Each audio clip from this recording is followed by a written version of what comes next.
welcome to another Ryan Tech Tips video. Today I have another PC build for you guys.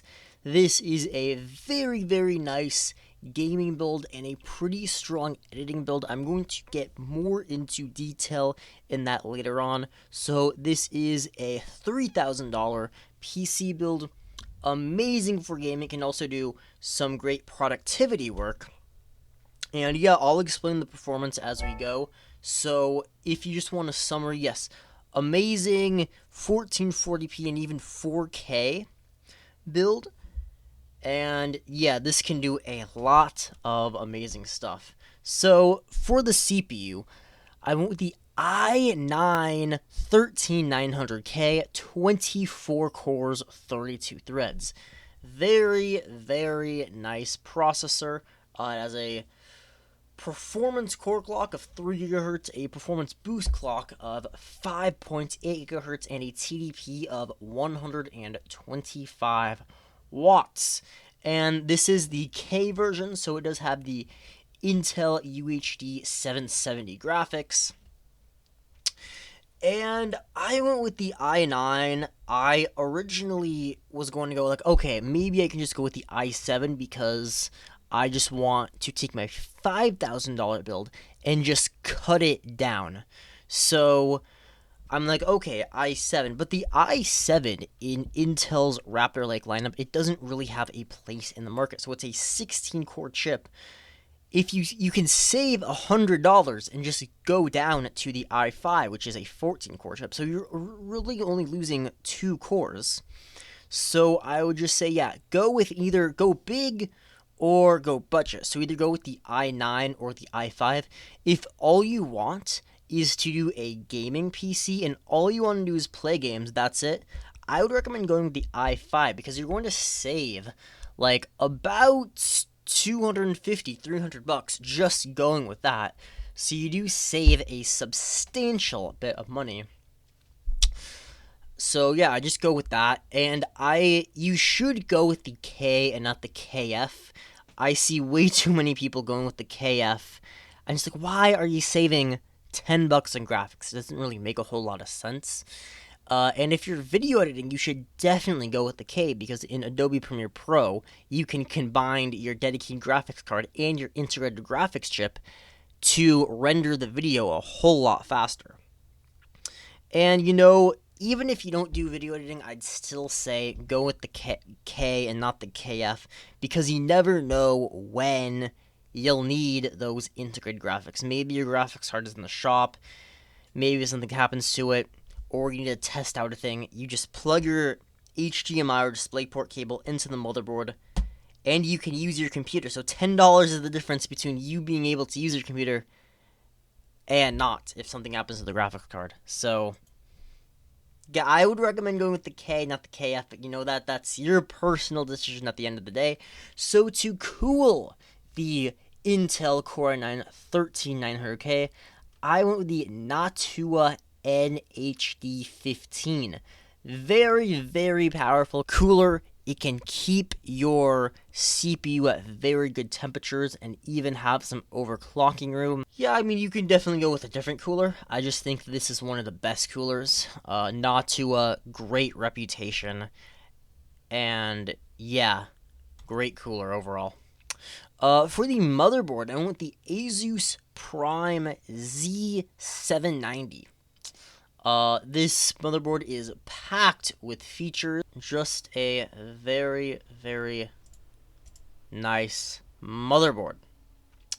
USB 3.2 as well. USB-C, so like any feature that you want on a motherboard, this one has. So Bluetooth 5.2 as well. Okay, moving on for RAM. Now this is definitely a preference I will mention. So in this build, I went with 64 GB of Corsair Vengeance DDR5 5200 MHz CL40. Very nice RAM, don't get me wrong.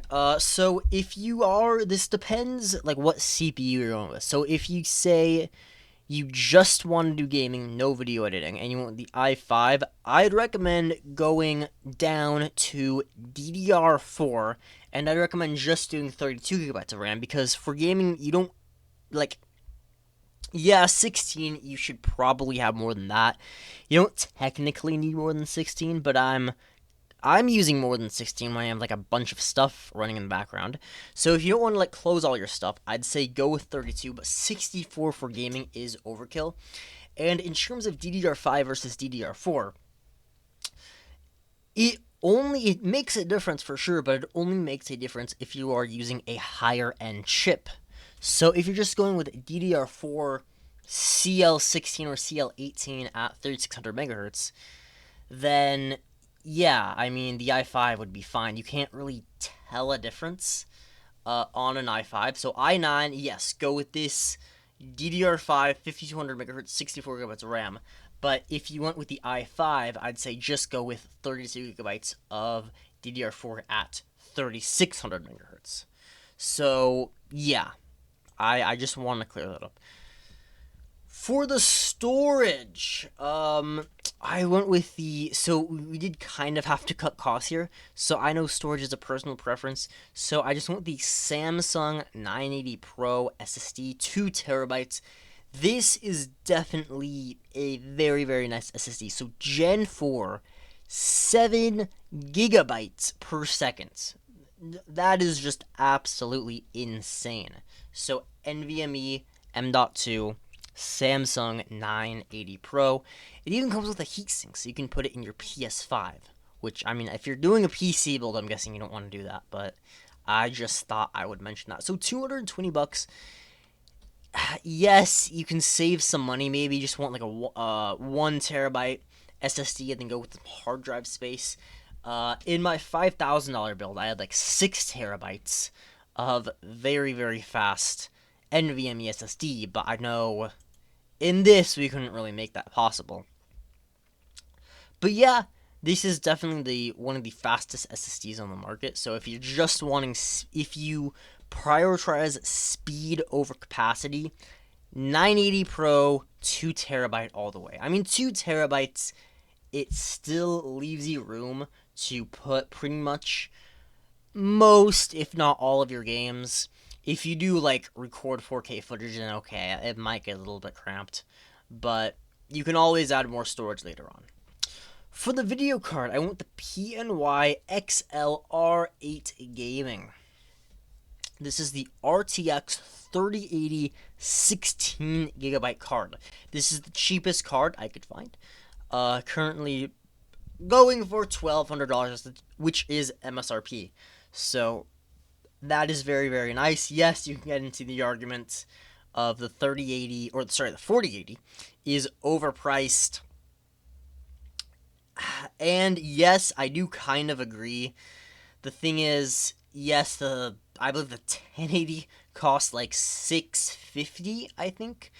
But I mean, Nvidia, they started charging more, people were buying it, so Nvidia just thought, okay, if people are buying it, we can just keep raising the prices, and that is exactly what they are doing.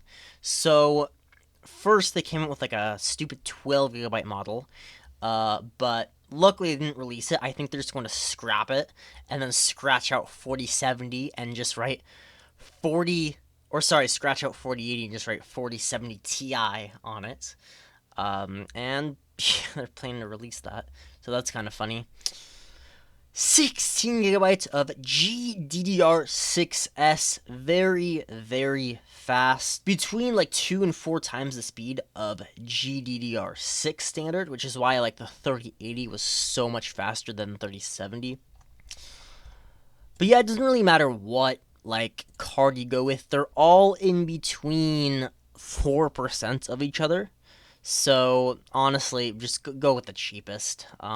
If you really want that 4080, you're definitely going to pay a premium either way, but this is currently the only card that's actually going at MSRP. Originally, I had a gigabyte card, because I put the parts together last night, and like, oh my goodness, the gigabyte card shot up. I have to go with something else. For the case, I went with the Corsair iClue 4000X RGB ATX mid-tower case. Very, very nice case. As you can see, there's plenty of room to build 3 RGB fans, plenty of cooling, plenty of airflow, and then a fan in the back as well, or is, oh no, I guess, yeah, no, there's not a fan in the back. $130, very, very premium case. I did get a comment in my last PC build saying, hey, you should have included a fan. Yes, that's fine if you want to go over the budget and buy a fan, or spend, like, cheap out on something and buy a fan. Absolutely do that. But we were already over the $5,000 budget, so I couldn't really afford to put anything else in. So that's why I didn't include any case fans.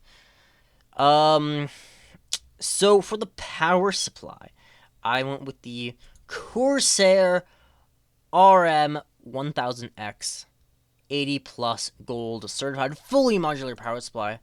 Very, very nice. But yeah, this power supply should have all the features that you want. Fully modular. Very, very great efficiency. And overall, just a really good power supply. Yes, you can technically cheap out and go with 850 watts, maybe even less. But this thing, like, it is a pain to rewire your computer. Yes, I've done it before. No fun at all to, like, take it out, unplug everything, then plug it back in. So if you just go with this, you don't have to care. Oh, a new computer part just came out? Okay, I'll just throw it in. You don't even have to worry about the wattage. So that is why I went with 1,000 watts on this. And even on NVIDIA's website, they are recommending that you have a 1,000 watt power supply. So the graphics card, the 3080, that is like a 16-pin PCIe cable. And like NVIDIA, yes, they say, oh, it only takes like 320 watts. But in like reality testing, it's closer to 500.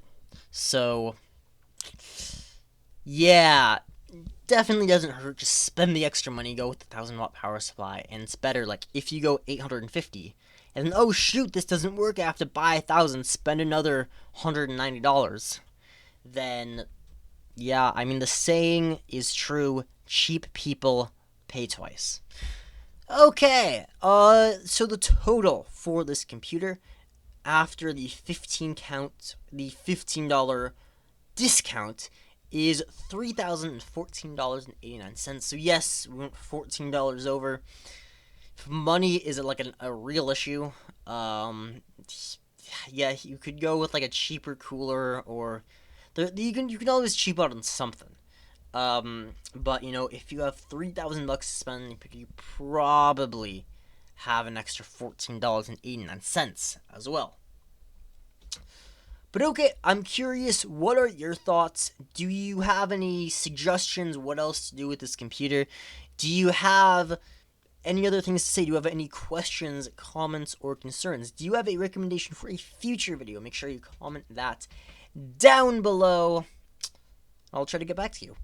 So yeah, thank you so much for watching. If you've made it to the end of the video, 2 gold stars for you. I will see you all later. Peace out.